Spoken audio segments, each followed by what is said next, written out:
पुणे महानगरपालिकेच्या निवडणुकीमध्ये अटीतटीची लढत आणि शेवटच्या क्षणापर्यंत आणि शेवटच्या फेरीमध्ये विजय अमोल बालवडकर यांनी मिळवला। आणि आपण जर पाहिलं तर या ठिकाणी अमोल कोई कंकड़ या धूल नहीं, तूने समय बदल दिया है, इतिहास रखेगा याद ही। दादा खूप खूप आशीर्वाद तुम्हाला।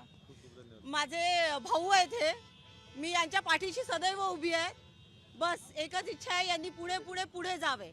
खूप खूप शेवटच्या क्षणापर्यंत चुरस सुरू होती, काटे की टक्कर सुरू होती। अर्थातच शेवटी भारतीय जनता पक्षाच्या माध्यमातून या भागामध्ये माझ्यासारख्या कार्यकर्त्यांनी या ठिकाणी पक्षवाढीसाठी माझा जो हातभार आहे तो लावला होता आणि ती ताकद होती या भागामध्ये। आणि माझ्यावरती अन्याय केला, जनतेने पाहिलं, जनतेच्या हृदयापर्यंत ते पोचलं की बाबा माझ्यासारख्या कार्यकर्त्यावरती अन्याय झाला आहे। इथपर्यंत ठीक होतं, मला उमेदवारी न देणं इथपर्यंत त्यांचा अधिकार होता। पण या नेत्यांना असं वाटत होतं की याला दुसऱ्या पक्षातनं उमेदवारी नाही भेटली पाहिजे, मग भेटली तर निवडून नाही आला पाहिजे। मग हे कुठल्या प्रकारचं राजकारण चाललं आहे? पुणे शहर एक सांस्कृतिक आपलं शहर आहे। आत्तापर्यंत या पुणे शहरामध्ये बापट साहेब असतील, माझे नेते या भागामध्ये अनिलजी शिरोळे असतील, अनेक नेते या पुणे शहरामध्ये त्यांनी जे काम करून दाखवलं, एक भारतीय जनता पक्षाची एक संस्कृती टिकवली होती। पण ही चुकीची संस्कृती ज्या जो नेत्यांनी आणलेली आहे त्याचं मला त्याला धोबीपाचट द्यायचा होता, तो मी दिला। मी खोटे द्वंद्व नाही रोपटले। बाकी जनगत देवेंद्रजी नरेंद्र मोदींच्या नावावरती मतदान झाले पुणे शहरामध्ये, त्यांचं काम पाहून पुणेकरांनी कुस्तीत तर मैदानात पण उतरले नाही, पण निश्चित दंड ठोपत बसलेत आमच्या दादांच्या विरोधात। त्यामुळे त्यांनी समजून घ्यावं की ही लढाई बाबा देवेंद्रजी आणि अजितदादा पवार यांच्या ते पण खेळीमेळीने लढली आणि उगाच त्याचं श्रेय बाकी कुणी श्रेय घेण्याचा प्रयत्न करू नये, दंड ठोपण्याचा प्रयत्न करू नये। आमच्यासारखे कार्यकर्ते आहेत त्या ठिकाणी सक्षम, जे खरे कुस्ती पाहिलं नाही, डुप्लिकेट नाही। पण मग सगळेच या ठिकाणी थांबलेले होते, मंत्र्यांचे दौरे सुरू होते, वेगवेगळा त्रासही देण्यात आला। का आता त्याचा शेवट गोड ते सर्वच गोड आणि शेवट गोड आमच्या जनतेने मतदार राजाने केले। माझ्या सर्व कार्यकर्त्यांनी, पदाधिकाऱ्यांनी, सहकाऱ्यांनी खिंड लढवली। अजितदादांनी डोक्यावरती हात ठेवला।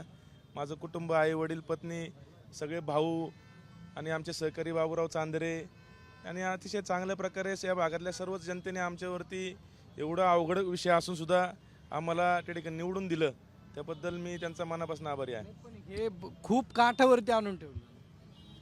शेवटी विजय हा विजय असतो, पण ज्या पद्धतीने हे सर्व गोष्टी केल्या, शेवटी आज 120 जरी त्यांना सीट या भारतीय जनता पक्षाची सीट निवडून आलेत, पण माझं एक सीट निवडून आले ना, त्यांना झोप नाही येणार या नेत्यांना। 120ला एक बारी आहे, एक बारी। बघितलं पुढं काय निश्चय सगळा आणि सगळीकडून त्रास पण देण्यात आला।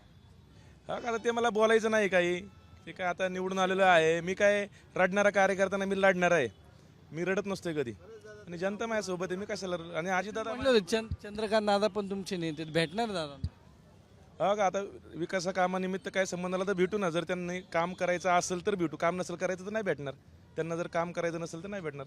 त्यांच्याकडून काम होईल असं जर मला वाटलं, कारण ते आजपर्यंत काही झालं नाही अजून, आता इथून पुढे काही होईल नाही। आणि माझ्या मागे आता सक्षम नेते आहेत अजितदादा पवार, मला काही वेळ येणार नाही त्यांच्याकडे जायची। दादांचं बोलणं झालं अजितदादांशी? नाही, अजितदादा बारामतीला आहे, उद्या त्यांची मी भेट घेणार आहे। तू माटी का लाल है, कोई कंकड़ या धूल नहीं, तूने समय बदल दिया है, इतिहास रखेगा याद यही। जय श्री राम। तर अमोल बालवडकर जे आहेत त्यांनी सांगितले की दादांकडे माझं काही काम नसेल, पण कामानिमित्त मी त्यांना भेटणार आहे। आणि 120ला एक भारी हा नारा जो आहे तो अमोल बालवडकरांनी दिला आहे। त्यामुळे आता पुढील काळामध्ये महानगरपालिकेत हा एकटा उमेदवार कशा पद्धतीने भाजपच्या विकास कामांना प्राधान्य देतोय किंवा विरोध करणारे, जे चांगले कामं असतील त्याला नक्कीच पाठिंबा असेल, पण जे विरोधातली कामं असतील त्याला विरोध करण्याचं काम बालवडकरांकडून नक्कीच होणार आहे।